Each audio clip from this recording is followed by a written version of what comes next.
आज बरखेड़ा यासीन में हमारे गुरुजी मंच पे बैठे, आदरणीय शास्त्री जी मंच पे आसीन। गुरुजी से पहले जो हमारी बहन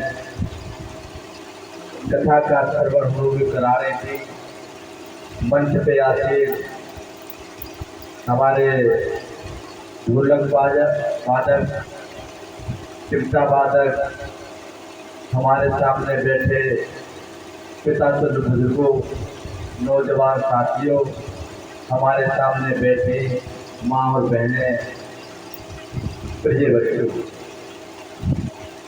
गुरु जी का आशीर्वाद बरखेड़ा यासीन के लिए 16 साल से लगातार चला आ रहा है। हम सब लोग उसकी कथा का श्रवण करते हैं और बहुत कुछ हम सीखने का काम करते हैं। मैं धन्य हो गया कि ये गांव का दौरा था मेरा, मैं यहाँ आया, कथा चल रही थी, जो मैं पहले आना चाह रहा था तो गुरु जी की कथा मैं सुनना चाह रहा था, क्योंकि मैं 6 बजे जब आया तो गुरु कथा का समापन हो गया था। तो मैंने सोचा कि आज नहीं किसी अन्य दिन आता हूँ और गुरु जी की कथा का श्रवण करेंगे। लेकिन साथियों, कुछ ऐसा हमारा भाग्य था कि मैं गांव में 2-4 जगह बैठ गया और समय भी 8:30 का हो गया, कथा भी आरंभ हो गई थी, तो मैं भी धन्य हो गया। मेरा सौभाग्य था कि गुरु जी की कथा का श्रवण आज करूँ। साथियों, हमारी माँ बहनें भी बैठी हुई हैं, क्योंकि मुझे यहाँ शास्त्री जी ने आदेश दिया कि बरखेड़ा में आए हो तो 2 शब्द कहो, क्योंकि इसमें अच्छा कार्यक्रम मंच से संचालित हो रहा है, धर्म का कार्यक्रम मंच से संचालित हो रहा है, जिसे हम लोग सुन रहे हैं। गुरु जी के आदेश के अनुसार मुझे आना पड़ा, लेकिन आज का दिन हमें आपके सामने बोलने का अवसर नहीं होना चाहिए, लेकिन आदरणीय शास्त्री जी का जो निर्देश हुआ मैं उसे टाल भी नहीं सकता। मैं पुनः ये कहूँगा, जो शास्त्री जी हम लोग की कथा सुनाने का काम करते हैं, तो हमें उस कथा को अपने अंदर उतारना चाहिए।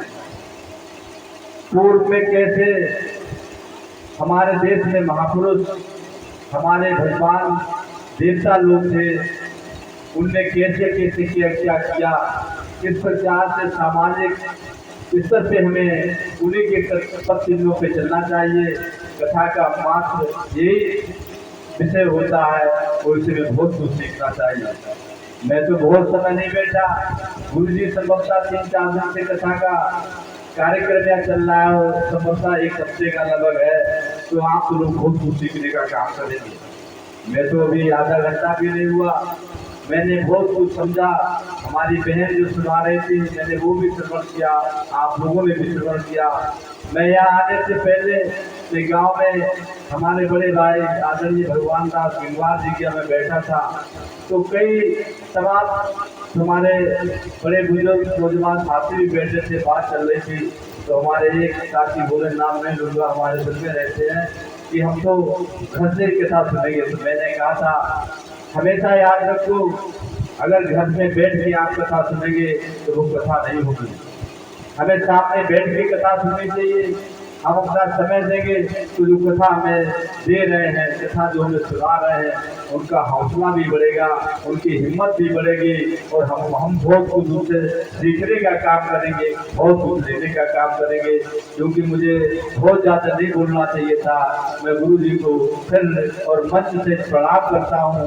बरखेड़ा के अपने पिता तुल्य बुजुर्ग नौजवान साथियों और माँ बहनों के लिए मैं प्रणाम करता हूँ और मैं गुरु जी से क्षमा चाहूँगा, क्योंकि मैं सुबह का निकला हुआ हूँ, तो मैं किसी दिन और मैं आऊँगा। मैं गुरु जी से इजाज़त भी चाहूँगा। बहुत बहुत धन्यवाद, बहुत बहुत धन्यवाद। जय राधे, जय कृष्णा, जय हिंद, जय भारत।